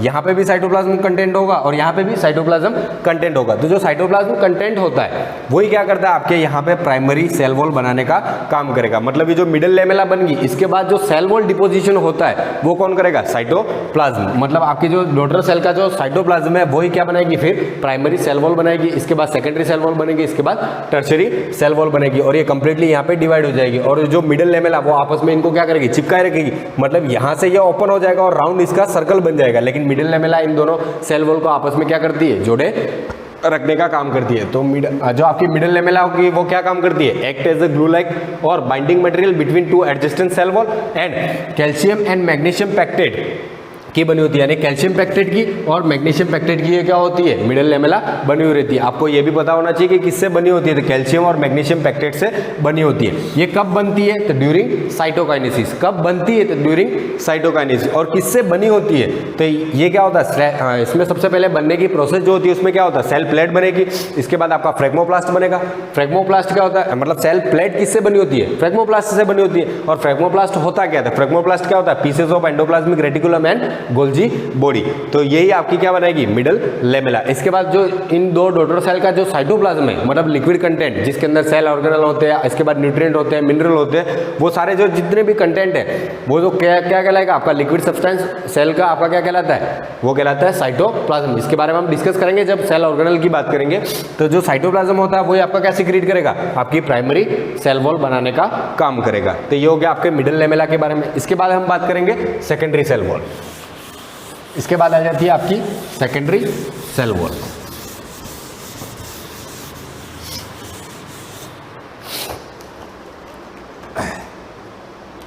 तो जैसे हम सेकेंडरी सेल वॉल की बात करें यहाँ पे, तो आपके है यहाँ पे सेकेंडरी सेल वॉल। अब मैंने आपको बताया था सेकेंडरी सेल वॉल जो होती है उसके अंदर तीन पार्ट होते हैं, S1, S2 और S3। ये बनी किसकी होती है, तो जो सेकेंडरी सबसे पहले बात करेंगे मिडिल लेमेला होगी तो प्राइमरी सेल वॉल की। सेकेंडरी सेल वॉल नहीं, फर्स्ट आएगा आपका यहाँ पे प्राइमरी सेल वॉल, क्योंकि हमने मिडिल लेमेला की बात की थी। इसके बाद आ जाता है प्राइमरी सेल वॉल। तो जो प्राइमरी सेल वॉल होती है, मैंने आपको कहा था act as a living cell wall. जबकि हम बात करते हैं सेल वॉल कैसी होती है, तो कंप्लीटली हम बात करते हैं तब यूं ही कहते हैं कि सेल वॉल क्या होती है, डेड होती है। पर उसमें से एक पार्ट ऐसा होता है जो लिविंग की तरह बिहेव करता है। वो लिविंग की तरह कैसे बिहेव करता है वो भी हम बात करेंगे। तो जो प्राइमरी सेल वॉल होती है उसमें क्या होता है, तो ये किससे बनी होती है, सेल्यूलोज एंड हेमी सेल्यूलोज। किससे बनी होती है, सेल्यूलोज और हेमी सेल्यूलोज से बनी होती है। इसमें ये ध्यान रखना है, इसमें हेमी सेल्यूलोज का कंटेंट ज़्यादा होता है और सेल्यूलोज का कंटेंट क्या होता है, कम होता है। इसके बाद इसके अंदर पैक्टिन मटेरियल और आपका H2O, लिपिड्स और प्रोटीन की भी बात करेंगे तो वो भी इसके अंदर प्रेजेंट होते हैं। लेकिन यहाँ पे हम बेसिकली देख लेते हैं कि इसके अंदर सेल्यूलोज और हेमी सेल्यूलोज से बनी होती है। इसके बाद अगर इसकी बात करें तो ये क्या करती है, एक्ट एज, मैंने आपको कहा था कि ये क्या करती है लिविंग सेल की तरह बिहेव करती है। तो ये लिविंग सेल की तरह बिहेव क्यों करती है? क्योंकि ट्रांसपोर्टेशन जो होता है दो सेल के बीच में वो इसके थ्रू ही होता है। क्योंकि अपन यहाँ पे देख रहे हैं पीट हमने बनाया था यहाँ पे, और जो पीट मेम्ब्रेन होती है वो किसकी बनी होती है? प्राइमरी सेल वॉल और मिडल लेमेला दोनों से मिलकर बनी होती है। उस मेम्ब्रेन को हम क्या कहते हैं? पीट मेम्ब्रेन कहते हैं। ठीक है, तो आपको ये ध्यान रखना है जो आपकी प्राइमरी सेल वॉल होती है वहां पे कभी पीट नहीं होते। पीट बनने का काम कहां पे होता है? ये सेकेंडरी सेल वॉल से पीट बनते हैं। पीट कहां पे बनते हैं? सेकेंडरी सेल वॉल से। मतलब एक नैरो ट्यूब लाइक स्ट्रक्चर होता है, ट्यूब लाइक जो स्ट्रक्चर बनता है दो सेल वॉल के बीच में, मतलब सेकेंडरी सेकेंडरी सेकेंडरी, इनके बीच में जो गैप रह जाता है उसको हम पीट कहते हैं। लेकिन ऐसा प्राइमरी के अंदर तो हमने देखा नहीं है। तो प्राइमरी जो होती है उसके अंदर क्या होती है? पीट आर एब्सेंट। तो आपको ये ध्यान रखना है, पीट आर एब्सेंट। किसके अंदर एब्सेंट होते हैं? प्राइमरी सेल वॉल के अंदर पीट क्या होते हैं? एब्सेंट होते हैं। लेकिन ये क्या होती है? परमिएबल होती है। ये क्या होती है? परमिएबल होती है। इसके बाद ये किसके अंदर प्रेजेंट होती है? तो जो आपकी मेरिस्टेमेटिक सेल्स होती है, जो क्या होती है? Meristematic cells. तो आपको ये ध्यान रखना है, नोट करके आप लगा देना कि जो आपकी मेरिस्टेमेटिक सेल्स होती है, मेरिस्टेमेटिक सेल्स कहाँ पे प्रेजेंट होती है? तो आपके जो रूट होता है, रूट वाला पार्ट हो गया, जो मेन ग्रोइंग पार्ट है, जो कंप्लीटली रेगुलरली प्लांट के अंदर डिवाइड करता रहता है, उन सेल्स को हम क्या कहते हैं? मेरिस्टेमेटिक सेल्स कहते हैं। तो मेरिस्टेमेटिक सेल्स यानी जो आपकी मेरिस्टेमेटिक सेल्स होती है उनके अंदर कौन सी सेल वॉल होती है? तो इनके अंदर सिर्फ प्राइमरी सेल वॉल होती है, अदर कोई सेल वॉल होती नहीं है। इसके अंदर सेल वॉल कौन सी होंगी? Only primary cell wall. क्यों प्राइमरी सेल वॉल? क्योंकि ये कंप्लीटली क्या करती है? बार बार डिवाइड होने का ही काम है इनका, और ये कभी डिवाइड होती नहीं है। तो जो आपकी मेरिस्टेमेटिक सेल्स होती है वो होल टाइम, मतलब पूरे लाइफ टाइम क्या होती है? डिवाइड होती रहती है। तो इनके अंदर कौन सी सेल वॉल प्रेजेंट होती है? प्राइमरी सेल वॉल प्रेजेंट होती है, क्योंकि इनको वाटर की भी रिक्वायरमेंट होगी, इसलिए यहाँ पे कोई स्टॉपेज नहीं आना चाहिए। इसलिए यहाँ पे ओनली कौन सी सेल वॉल प्रेजेंट होती है? Only primary cell wall. तो आपकी जो मेरिस्टेमेटिक सेल्स है उसके अंदर प्राइमरी सेल वॉल ही होती है, आपको ये पता होना चाहिए। तो ये नोट करके यहाँ पे डाल देना कि आपकी जो मेरिस्टेमेटिक सेल्स होती है उनके अंदर कौन सी वॉल होती है? Only primary cell wall. तो जैसा हमने देखा मिडिल लेमेला के बाद प्राइमरी सेल वॉल में, तो प्राइमरी सेल वॉल किससे बनी होती है? सेल्यूलोज और हेमिसेल्यूलोज से बनी होती है। इसके अंदर पीट क्या होता है? एब्सेंट होता है, और ये क्या होती है? परमिएबल की तरह बिहेव करती है। और मेरिस्टेमेटिक सेल जो होती है उसके अंदर प्राइमरी सेल वॉल ही प्रेजेंट होती है। बाकी सारी सेल वॉल, मतलब सेल वॉल जो होती है सेकेंडरी टर्शियरी इनकी बात करें तो वो इसके अंदर एब्सेंट होती है। और मेरिस्टेमेटिक सेल्स क्या होती है वो भी मैंने आपको बता दिया था। आपको ये पता होना चाहिए कि प्राइमरी सेल वॉल का काम क्या होता है। इसके बाद हम देखेंगे सेकेंडरी सेल वॉल, जो मोस्ट इंपॉर्टेंट है यहाँ पे, इसमें कंफ्यूज होना नहीं है। तो इसके बाद आ जाती है आपकी तीसरी secondary cell wall. Secondary cell wall. अब सेकेंडरी सेल वॉल की बात करें तो ये भी किससे बनी होती है? सेल्यूलोज। कंटेंट तो वही होगा, सेल्यूलोज एंड हेमिसेल्यूलोज, क्योंकि हम कंप्लीटली जब किसकी बात करें? प्लांट सेल वॉल की, तब हम कहते हैं सेल्यूलोज, हेमिसेल्यूलोज, पेक्टिन वगैरह। तो कंटेंट तो वही आएगा इसके अंदर, और थोड़ा सा डिफरेंस होता है। डिफरेंट होता है, वो डिफरेंट क्या है मैं आपको बता देता हूँ। सेल्यूलोज और हेमिसेल्यूलोज किससे बनी होती है? हेमिसेल्यूलोज। लेकिन अब हमने बात की थी प्राइमरी में एक हेमिसेल्यूलोज ज़्यादा होता है उसमें, तो इसमें क्या होगा? इसमें सेल्यूलोज ज़्यादा होता है और हेमिसेल्यूलोज का मतलब जो कंटेंट है वो क्या होता है? कम होता है। इसके बाद सेकेंडरी जो सेल वॉल होती है वो कितने पार्ट से मिलकर बनी होती है? 3 पार्ट। मतलब इसके अंदर 3 पार्ट होते हैं। कौन कौन से? S1, S2 और S3। अब ये S1, S2 और S3 हमने क्यों लिखा कि इनका जो ओरिएंटेशन होता है वो क्या होता है? तीनों का डिफरेंट होता है, मतलब orientation are different. Orientation of microfibrils are different. इन तीनों के अंदर जो माइक्रोफाइब्रिल्स का ओरिएंटेशन होता है वो क्या होता है? डिफरेंट होता है। ठीक है, तो S1, S2 और S3 की बात होगी। यहाँ पे सेल्यूलोज और हेमिसेल्यूलोज आपको समझ में आ गया। इसके बाद ओरिएंटेशन देख लिया हमने, इनका अलग होता है, जिसकी वजह से हमने इसको क्या कहा? S1, S2 और S3। इसके बाद आपको ध्यान रखना है पीट जो होता है वो किसके अंदर बनता है? ओनली सेकेंडरी सेल वॉल के अंदर। तो ये ध्यान रखना आपका, पीट is formed only in secondary cell wall। आपकी जो सेकेंडरी सेल वॉल होती है उसी के अंदर क्या होता है? पीट बनता है। और पीट मेम्ब्रेन किससे बनी होती है? तो प्राइमरी और आपकी जो मिडिल लेमेला होती है उससे मिलके बनी होती है। ठीक है, तो आपको ये पता होना चाहिए। इसके बाद हमने यहाँ पे सेल्यूलोज और हेमिसेल्यूलोज की बात की, लेकिन मैंने आपको कहा था कि इसके अंदर सम एक्स्ट्रा मटेरियल भी डिपॉजिट होता है। क्या होता है? सम एक्स्ट्रा मटेरियल भी डिपॉजिट होता है। आपकी जो सेकेंडरी सेल वॉल होती है उसके अंदर कुछ एक्स्ट्रा मटेरियल भी डिपॉजिट होता है, और डिपॉजिट होने वाला मटेरियल कौन सा है? तो क्यूटीन, सुबेरिन और लिग्निन। इसके बाद ये जो सेल वॉल होती है वो क्या होती है, डेड होती है।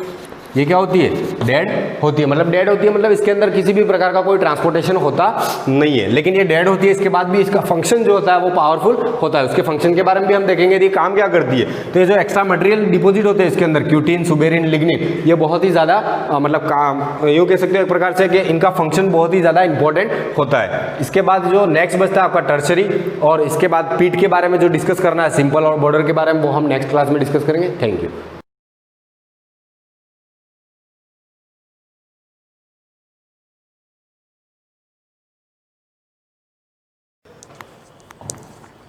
Good morning students, welcome to the class. Last जो हमारी क्लास थी उसमें हमने sine, cos, tan, cot, sec इन सब को अलग अलग क्वाड्रेंट में किसका साइन क्या होता है, फर्स्ट क्वाड्रेंट में कौन पॉजिटिव होता है, सेकंड में कौन, थर्ड में कौन और फोर्थ में कौन, ये चीज़ पढ़ ली थी। अब वो जो लास्ट हमने पढ़ा था वो किसके लिए था, माइनस थीटा वालों के लिए। जैसे 90 माइनस थीटा, इसको चाहे तो आप π/2 माइनस थीटा भी लिख सकते हो। इधर था 180 माइनस थीटा, जिसको आप लिख सकते हैं पाई माइनस थीटा। और यहाँ पर बनता है 270 माइनस दिस इज़ 270 एंड ये बनता है 270 माइनस थीटा, और ये वाला 360 माइनस थीटा 2π माइनस थीटा। ठीक है। अब 0, 90, 180 एंड 270 इसके क्वाड्रेंट फिक्स है, first, second, third and fourth. अब इसके लिए साइन भी हमको पता था, ऐड शुगर टू कॉफ़ी। बस इतनी चीज़ ध्यान रखनी थी। ए का मतलब ऑल, शुगर का मतलब साइन और उसका रेसिप्रोकल कॉसेक, और टी का मतलब है टेन। अब वैसे जो साइन कॉस टेन हम लोग लिखते हैं वो उसमें जो फर्स्ट लेटर होता है वो स्मॉल होता है हमेशा, लेकिन यहाँ पर मैंने ये ले लिया था तो कोई बात नहीं, स्मॉल ले लो आप। ऐड शुगर टू, तो 10, तो यहाँ स्मॉल लेटर्स ले लेना, सी, कॉफ़ी, कॉफ़ी यानी कि कॉज, और इसका रेसिप्रोकल कौन, सेक, 10 का रेसिप्रोकल कॉट। ये सारे, तो फर्स्ट में ये पॉजिटिव, थर्ड में ये पॉजिटिव, फोर्थ में ये पॉजिटिव। अब ये थे 90 माइनस थीटा के लिए, जब हम 90 से छोटे एंगल की बात कर रहे हैं। अब इसी चीज़ को देखने का नज़रिया एक ये भी हो सकता है कि इफ़ वी से दिस इज़ 0 डिग्री और 2π, जब गोल घूम करके वापस यहाँ पर आएंगे तो दिस वुड बी 2π। यहाँ पर 90 degree, this is 180 degree and this is 270 degree. Clear है। नाउ इस चीज़ को अगर मैं प्लस में देखना चाहूँ कि ये एंगल, पहले तो कहा था ये यहाँ पर जितने भी एंगल्स बनेंगे वो 90 से छोटे होंगे, लेकिन ये कहा जाए कि यहाँ वाले एंगल्स किससे बड़े होंगे, तो यहाँ के जितने भी एंगल्स हैं वो किससे बड़े होने चाहिए, 0 से बड़े या फिर 360 से बड़े। तो इस चीज़ को हम कहते हैं 360 प्लस थीटा, किससे बड़े, 360 से बड़े। अब ये जो सेकंड क्वाड्रेंट में आपके एंगल्स जो बनेंगे, third and this is fourth, second quadrant में जो एंगल्स बनेंगे वो किससे बड़े होंगे, 90 से बड़े होंगे, 90 प्लस थीटा। और थर्ड क्वाड्रेंट में जो बनेंगे वो बनेंगे 180 से बड़े। और लास्ट ये जो रहेगा दैट इज़ 270 से बड़े। तो अब ये जब सिनेरियो रहता है, जब हम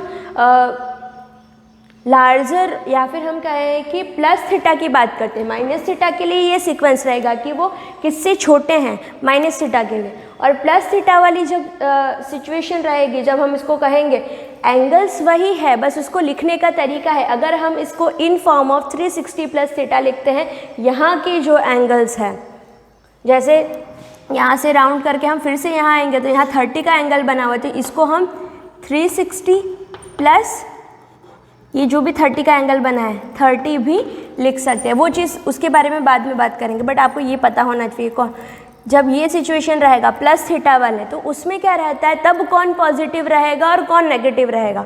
तो उसमें क्या रहेगा, ज़्यादा चेंजेस नहीं आएंगे इसमें और इसमें।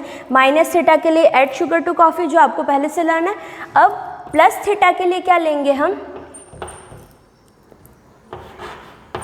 ये ऑल तो हमेशा सेम ही रहेगा इसके लिए, ऑल। और ये जो यहाँ पर tan cot है वो भी सेम ही रहेगा, बस चेंज कहाँ आएगा जब हम प्लस की बात करेंगे, चेंज वहाँ पर आएगा जब प्लस थीटा के लिए हम लेंगे तो उस केस में ये जो साइन और कॉस थे यहाँ पर माइनस थीटा में तो ऐड शुगर टू कॉफ़ी तो all sine tan and cos आ गया। लेकिन जैसे ही प्लस थीटा की बात की जाएगी 360 प्लस थीटा 90 प्लस थीटा तब आपके क्वाड्रेंट्स कुछ इस तरीके से होंगे, first second third and fourth. Quadrants का नंबर सेम ही रहेगा बट अलग अलग क्वाड्रेंट में जो पॉजिटिव्स है वो थोड़े डिफरेंट हो जाएंगे। तो ऑल और 10 में कोई चेंजेस नहीं आएगी। चेंज कहाँ आएगा, यहाँ पर उस केस में साइन और कॉस इंटरचेंज हो जाएंगे, साइन की जगह पर कॉस आ जाएगा और कॉस की जगह पर साइन आ जाएगा। तो कैसे होगा, देखो पहले के केस में यहाँ पर साइन आता था तो अब की बारी साइन नहीं आएगा, कॉस और साइन इंटरचेंज कर जाएंगे। तो कॉस और कौन, इसका रेसिप्रोकल सेक, वो सेकंड क्वाड्रेंट में पॉजिटिव रहेगा। अब साइन कॉस की जगह पे आ गया तो साइन कॉसेक, ये चीज़ यहाँ पर पॉजिटिव रहेगा। बस इतनी सी चीज़ ध्यान रखनी whenever we are talking about plus theta का चार्ट अगर हमने बनाया है, माइनस के लिए ये काम आएगा, प्लस के लिए वो काम आएगा। माइनस के लिए ऐड शुगर टू कॉफ़ी और प्लस के लिए ये वाला साइन और कॉस इंटरचेंज हो जाएंगे। अगर उसको कहो तो ऐड कॉफ़ी टू शुगर हो जाएगा। ठीक है, एक चीज़ लर्न रखनी है, दूसरे में बस इतना ध्यान रखना है साइन कॉस को इंटरचेंज करना है, तो उसके हिसाब से आपको ये लर्न रहेगा। क्लियर है ये। एंड वन मोर थिंग कि जब भी हम, बस इसके बारे में इसके बाद बात करते हैं सारे एंगल्स में। अब ये चार्ट तो आपको समझ में आ गया है,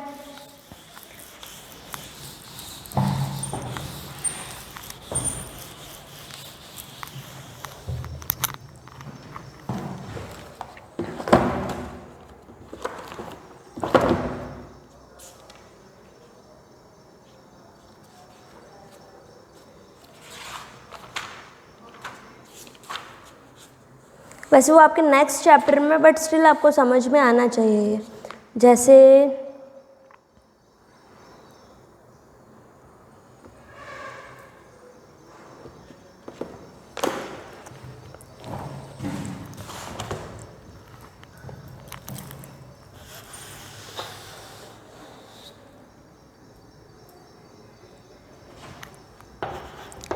जैसे कोई भी ये है साइन एक्स हम लेते हैं, अगर आपका एंगल वो है वो नेगेटिव है, जैसे -30 डिग्री, -60 डिग्री, -120 डिग्री, तो उस केस में साइन माइनस एक्स इक्वल हो जाता है माइनस ऑफ साइन एक्स के।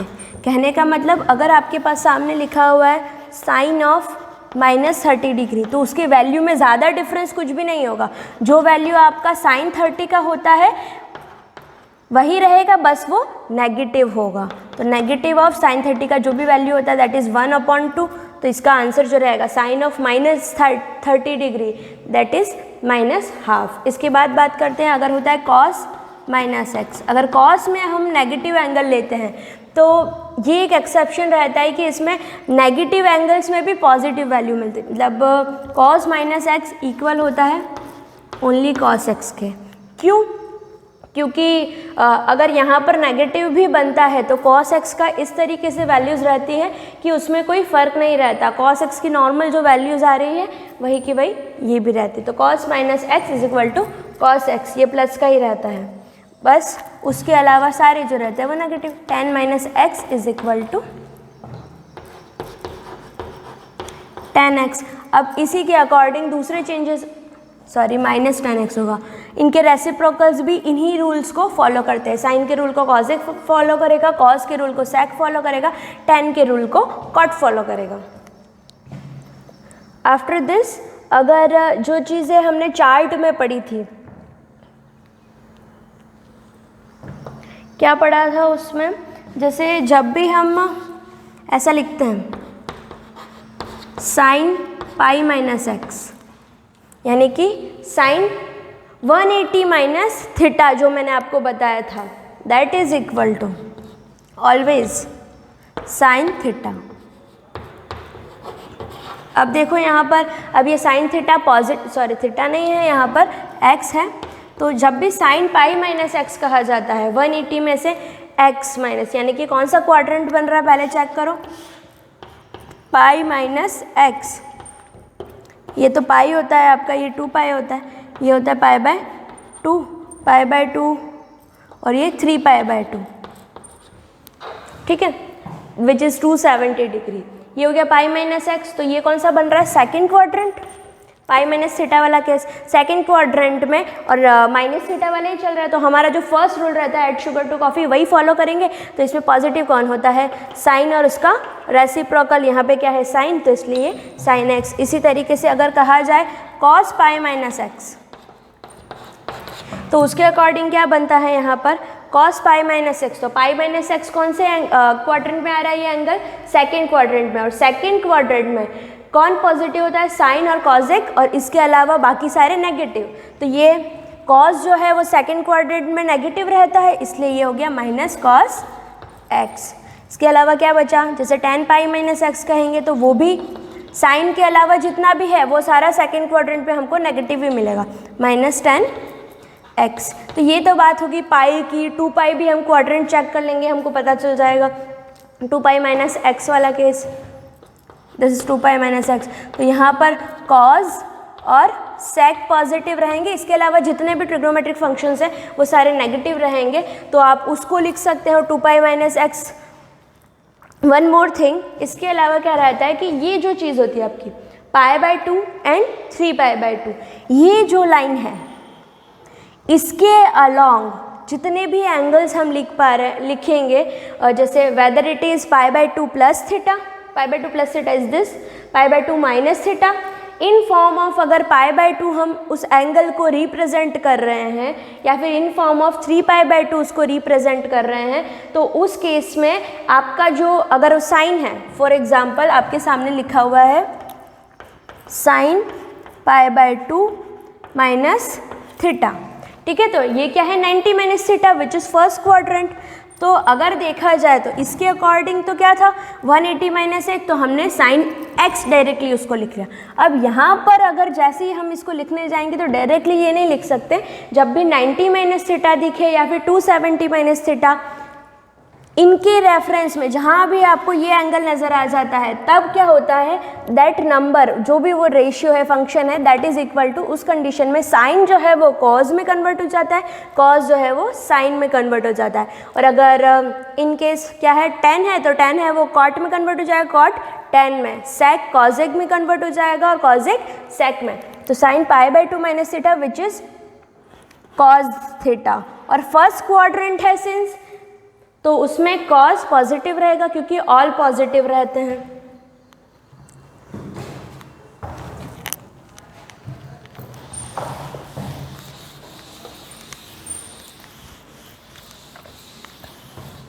देख लो ये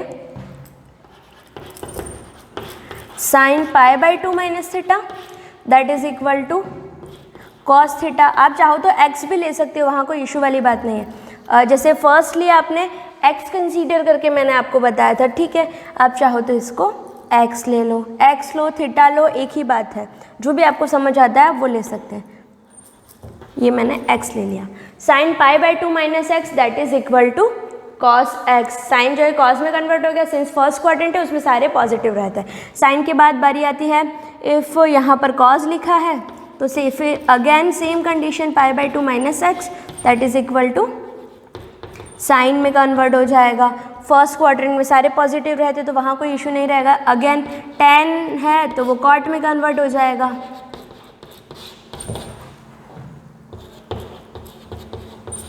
कॉट एक्स, ठीक है, उसमें ऑल पॉजिटिव रहते तो इस सिनेरियो में तो कोई प्रॉब्लम आनी ही नहीं चाहिए। कॉट है तो 10 हो जाएगा।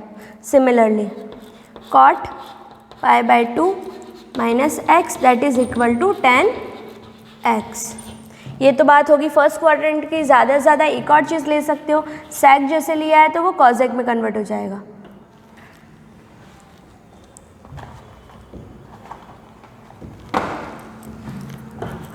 Sec pi by 2 minus x that is equal to cosec X. और इसका रिवर्स भी पॉसिबल है। रिवर्स क्या होगा, cosec pi by 2 minus x that is equal to sec pi by 2 sec X हो जाएगा। क्लियर है? ये तो हो गया फर्स्ट क्वाड्रेंट के लिए। इसी तरीके से 3 पाई बाय 2 का केस भी बन सकता है। अब ये तो हो गया ओनली π/2 माइनस थीटा लिया था। अब इन केस हम प्लस वाले लेते हैं तब वो एक डिफरेंट बात हो जाएगी। तो एक बार इसको देख लीजिए, प्लस वाले की बात हम इसकी बात करेंगे। इससे पहले जो आपका एक्सरसाइज है 3.2 उसके कुछ क्वेश्चन देख लेते हैं, फिर उसके बाद यही जो एंगल वाला है वो कंटिन्यू करेंगे, किस एंगल को क्या क्या लिख सकते हैं।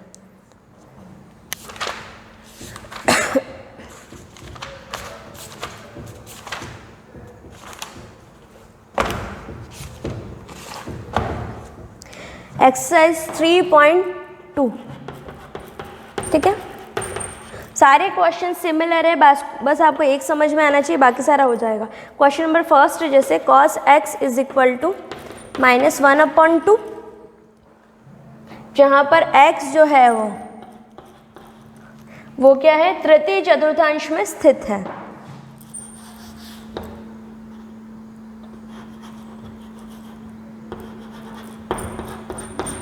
थर्ड क्वाड्रेंट में है आपके,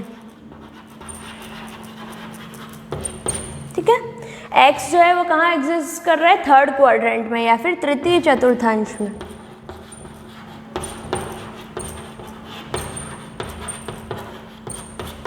ठीक है, cos x is equal to -1/2 और थर्ड क्वाड्रेंट कह दिया। जैसे ही थर्ड क्वाड्रेंट के हमारे दिमाग में एक आ जाना चाहिए कि this is first, this is second and this is third quadrant. अब थर्ड क्वाड्रेंट है, थर्ड क्वाड्रेंट में जब जनरली हमको यूज़ करना हो तो हम ऐड शुगर टू कॉफ़ी हमारा नेगेटिव वाला ही यूज़ कर लेते हैं। अब cos x is equal to -1/2, तो इसमें करना क्या है, निम्नलिखित प्रश्नों में 5 अन्य त्रिकोणमितीय फलनों का मान ज्ञात करो। तो अब यहाँ पर क्या करना है, बाकी के 5 ट्रिग्नोमेट्रिक फंक्शन फाइंड करना है। Find another 5 trigonometric functions।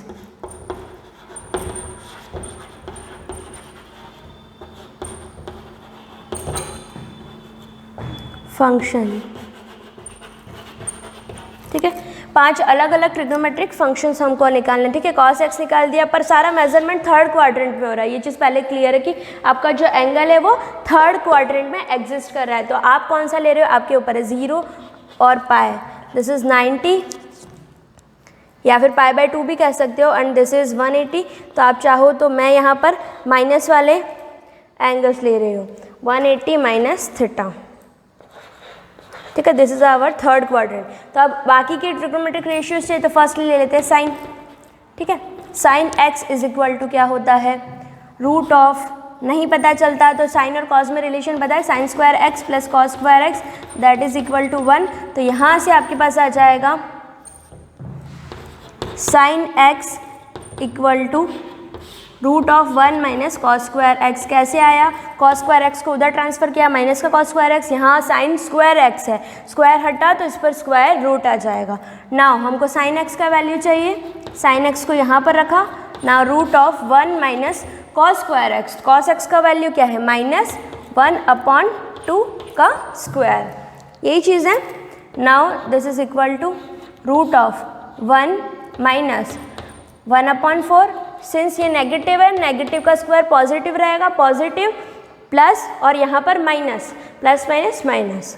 ठीक है, तो ये कितना हो जाएगा, 4 माइनस 1 इज 3/4, रूट 3/4। यही बनेगा 4 माइनस 1 3/4 विच इज रूट 3/2। अब क्या है कि जब भी यहाँ पर ये रहता है, देखो स्क्वायर रूट का मतलब हमेशा प्लस माइनस होता है। क्यों, रीज़न क्या, क्योंकि वेन एवर वी डू 4 का स्क्वायर आंसर क्या आता है 16, और अगर हम -4 का स्क्वायर करते हैं तो भी आंसर 16 आता है। तो अगर स्क्वायर रूट ऑफ 16 की बात की जाए तो 16 का रूट क्या होना चाहिए, प्लस का 4 होना चाहिए या फिर माइनस का 4 होना चाहिए। इसलिए इसका जो आंसर आता है उसमें हम प्लस माइनस दोनों ही चीज़ें लगाते हैं, क्योंकि इसका रूट प्लस का 4 भी हो सकता है और माइनस का 4 भी हो सकता है। क्यों, क्योंकि प्लस का 4 का स्क्वायर करेंगे तो भी 16 आएगा, -4 का स्क्वायर करेंगे तो भी 16 आएगा। तो इसके रूट्स जो रहते हैं वो +-4 रहता है। वैसे ही यहाँ पर ±√3/4, तो इसका जो रूट है पूरे का 3/4 का पॉजिटिव भी हो सकता है और नेगेटिव भी हो सकता है। अब हमारे ऊपर है हम पॉजिटिव ले रहे हैं या नेगेटिव। सिंस यहाँ पे थर्ड क्वाड्रेंट में कहा है, थर्ड क्वाड्रेंट में sin x पॉजिटिव होता है या नेगेटिव, ये बताओ। थर्ड क्वाड्रेंट में tan और cot पॉजिटिव होते हैं, उसके अलावा सारे नेगेटिव होते हैं। इस वजह से हमारा जो sin x का वैल्यू आएगा दैट इज इक्वल टू -√3/2। आया समझ में ये? चाहे तो रीज़न लिख सकते हो, in third quadrant sin x